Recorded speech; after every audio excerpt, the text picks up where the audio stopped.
The European Union says it's working with international organizations to improve the situation in Somalia, a move it feels might reduce the flow of Somali migrants seeking to go to Europe. CCTV's Abdulaziz Billow spoke with the European Union's ambassador to Somalia about this issue. Let's listen in. The most effective way in the EU is tackling in a comprehensive fashion because each country is different. So let me talk more about how one can tackle it in Somalia is to follow a country of origins approach.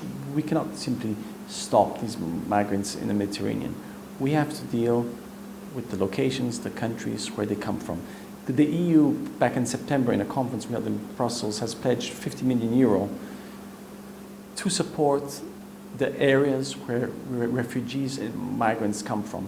Not only the ones necessarily going to the EU, but the ones also going to neighboring countries. For instance, at the moment there is a program for refugees to return gradually to Kenya. In addition to working in supporting the communities, for refugees to return, they have to have something.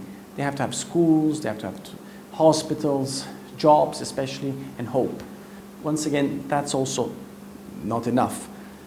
We also are in discussion with the government of Somalia and other governments on how we can implement the comprehensive agenda that was agreed in Valletta at the summit in Malta. Very broad-ranging agenda tackling counter-trafficking, because I focus here in Somalia, the focus is mainly on keeping the conditions here suitable for the refugees, but we have to deal also with the traffickers. So there's trafficking, specific measures on trafficking, legalizing the migration. One of the big problems for Somalia, for instance, is that the Somali passports are not recognized. Often they're fake.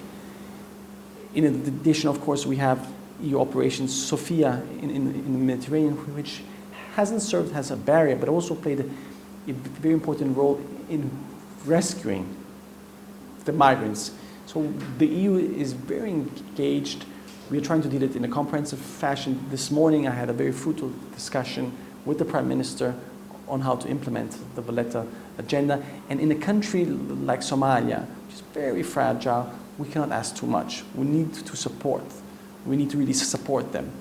And hopefully by improved governance, improved security, the migrants will return back home.